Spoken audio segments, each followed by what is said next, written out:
हिमालय नाम के एक जंगल में कालू नाम के एक कौवा रहता था। उसे टूनी नाम की चिड़िया से प्यार हो गया और उसने उससे शादी कर ली। कुछ महीनों बाद टूनी चिड़िया ने एक चिड़िया को जन्म दिया।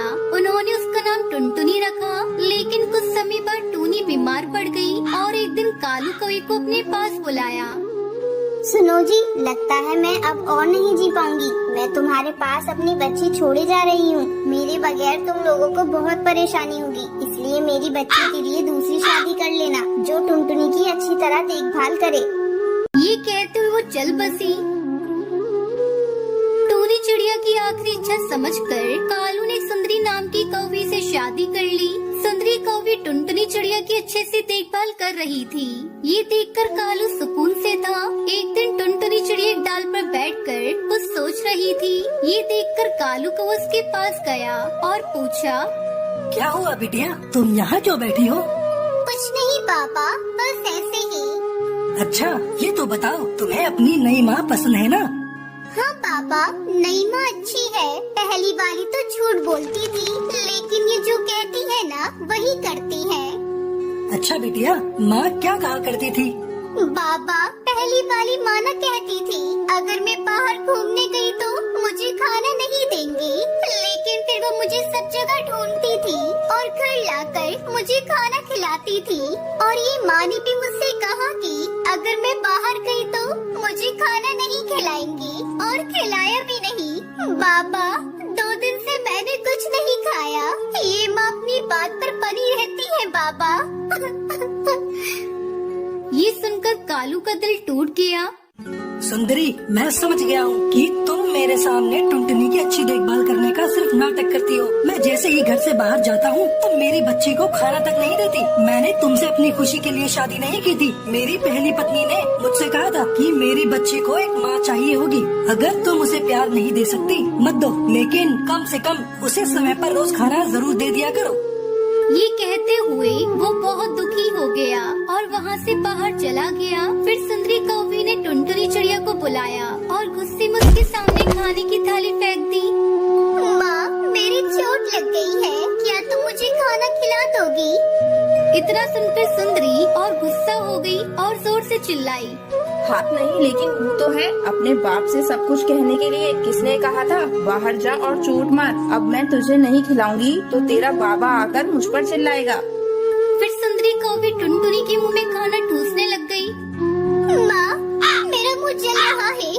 माँ, इसमें बहुत मिर्ची है, थोड़ा घी मिला दो माँ। खाना चाहिए तो हमेशा अच्छा अच्छा। मैंने कोई दूसरी सब्जी नहीं बनाई। आज मैंने और तेरे बाबा ने भी यही खाना खाया है। खाना है तो खा, वरना ऐसे ही भूखी सो जा। मैं और कुछ नहीं कर सकती।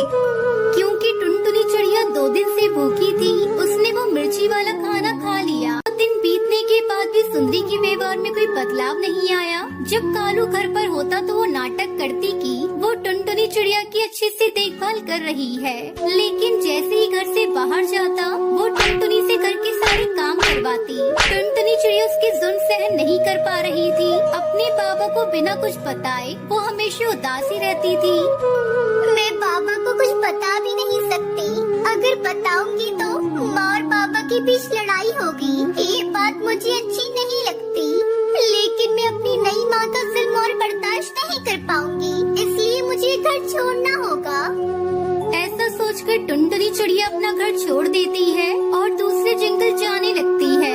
टुनटुनी चिड़िया बहुत थक गई थी। उसे पता नहीं था कि वो कहाँ जाएगी। थोड़ी दूर जाने पर टुनटुनी चिड़िया को एक पेड़ दिखाई देता है और वो उस पेड़ पर बैठ जाती है। टुनटुनी चिड़िया को देखकर बबली नाम की कबूतरी उसके पास आती है और उससे पूछती है, अरे बेटा, तुम ऐसे अकेले क्यों बैठी हो? और तुम तो बहुत छोटी हो। जंगल में कई शिकारी पक्षी रहते हैं, कहीं वो तुम्हें अपना शिकार न बना ले। आंटी, अगर मैं जंगली पक्षियों का शिकार बन जाऊंगी तो मुझे कोई दुख नहीं होगा, क्योंकि मेरी माँ ने मुझे अपना रोज शिकार बनाया है। अरे बेटा, ये तुम कैसी बातें कर रही हो? टुनटुनी चिड़िया बबली कबूतरी को अपनी सारी आप बीती बताती है। टुनटुनी की बात सुनकर बबली कबूतरी को बहुत दुख होता है और वो टुनटुनी चिड़िया से कहती है, देख बेटा, मैं पक्षियों के घर काम करती हूँ और उसी काम से मैं अपने घर का गुजारा करती हूँ। अगर तू चाहे तो मेरे साथ रह सकती है, मैं तुझे कोई काम दिलवा दूंगी। ठीक है आंटी, मैं कोई काम करके अपना गुजारा कर लूंगी। कम से कम मुझे अपनी सौतेली माँ का जुल्म तो नहीं सहना पड़ेगा। इस तरह टुनटुनी चिड़िया बबली कबूतरी के साथ काम करके खुशी खुशी अपना जीवन। गुलमार्ग के जंगल में सुनहरी चिड़िया अपने माता पिता के साथ रहती थी। उसका पिता कालू कौवा जंगल में अखबार बेचता था। एक दिन कालू कौवा जब अखबार बेचने जा रहा था, अचानक वो बेहोश होकर गिर जाता है। अरे सुनहरी, जल्दी इधर आ, देख तेरे पिताजी बेहोश हो गए हैं। कालू जी, क्या हो गया आपको? अभी अभी तो आप अच्छे भले थे, अपनी आंखें खोलिए कालू जी।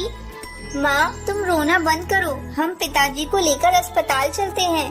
दोनों माँ बेटी कालू को लेकर अस्पताल पहुँचती हैं। वहाँ चेकअप के बाद उन्हें पता चलता है कि कालू का आधा शरीर काम करना बंद कर चुका है। बहन जी, मैंने कुछ दवाइयाँ लिख दी हैं, आप इन्हें समय से देते रहिएगा। ईश्वर ने चाहा तो जल्दी ही ठीक हो जाएंगे। दुखी मन से टुनटुनी अपने पति को लेकर घर लौटती है। अब आप आराम कीजिए, तब तक मैं भोजन बना लेती हूँ, काफी देर हो चुकी है। सुनहरी की माँ, ऐसी जिंदगी में क्या करूँगा? इससे अच्छा होता कि मैं मर गया होता। अब मैं तुम लोगों पर बोझ बन चुका हूँ, मुझे जहर देकर मार दो। खबरदार, जो फिर दोबारा तुमने ऐसी बात अपनी जुबान से निकाली तो इस तरह निराश होने से बीमारियाँ बढ़ेगी। देखना, तुम जल्दी ही ठीक होकर पहले की तरह काम करने लगोगे। अपनी बिटिया के लिए मैंने बहुत बड़े बड़े सपने देखे थे, सब टूट गए। सोचा था इस साल सुनहरी की शादी बड़े ही धूमधाम से करूँगा, लेकिन ऊपर वाले ने पता नहीं मेरी किस गलती की मुझे सजा दी है। इस तरह हिम्मत हारोगी तो कैसे काम चलेगा? चलो दवा खाकर अब आराम करो।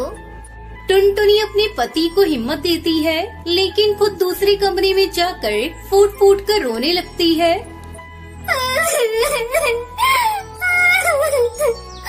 पता नहीं हमारे हंसते खेलते घर को किसकी नजर लग गई। अब घर खर्च और दवाई का खर्च मैं अकेले कैसे पूरा करूंगी? घर में इतने पैसे भी नहीं है कि मैं तेरे पिताजी का इलाज शहर में ले जाकर करा सकूं। माँ, तुम चिंता मत करो, मैं हूँ ना, सब ठीक हो जाएगा। चलो अब अपने आंसू पोंछ लो, हमें ही घर चलाने के लिए कोई न कोई काम करना होगा। इस तरह कई दिन गुजर जाते हैं, लेकिन टुनटुनी को कुछ समझ में नहीं आ रहा था कि वो कौन सा काम करे। एक दिन सुनहरी बाजार में गोलगप्पे बिकते हुए देखती है। कई पक्षी गोलगप्पे खाने के लिए लाइन लगाकर खड़े थे। आज पिताजी के लिए मैं पानी पूरी खरीद कर घर ले जाती हूँ। कल ही मुझे बता रहे थे, दवा खा खा कर मुँह का स्वाद बिगड़ गया है। सुनहरी चिड़िया गोलगप्पे लेकर घर पहुँचती है। अरे, ये तेरे हाथ में क्या है? माँ, ये गोलगप्पे हैं, मैं पिताजी के लिए लेकर आई हूँ, इसे खाकर उन्हें अच्छा लगेगा। नहीं बेटा, बाजार की बनी हुई चीजें उनके लिए ठीक नहीं। मैं अभी घर में पड़ी हुई सब्जियों से ऐसे ही पानी पूरी बनाकर तैयार कर देती हूँ। टुनटुनी कुछ देर में पानी पूरी बनाकर सुनहरी को देती है। अरे सुनहरी, जरा इसे चक्कर बता, कैसी बनी है? पानी पूरी खाकर सुनहरी कहती है, अरे माँ, ये तो बहुत स्वादिष्ट है। ऐसा करते हैं, कल से तुम ऐसे ही पानी पूरी बनाना, हम दोनों मिलकर पानी पूरी बेचेंगे। अगले दिन से सुनहरी अपनी माँ के साथ मिलकर पानी पूरी बेचने लगती है। टुनटुनी चिड़िया की बनाई हुई पानी पूरी ग्राहकों को बहुत पसंद आती है। इस तरह सुनहरी और टुनटुनी पानी पूरी बेचकर अपना घर खर्च अच्छी तरह से चलाने लगती है और पूरा परिवार खुशी खुशी रहने लगता है।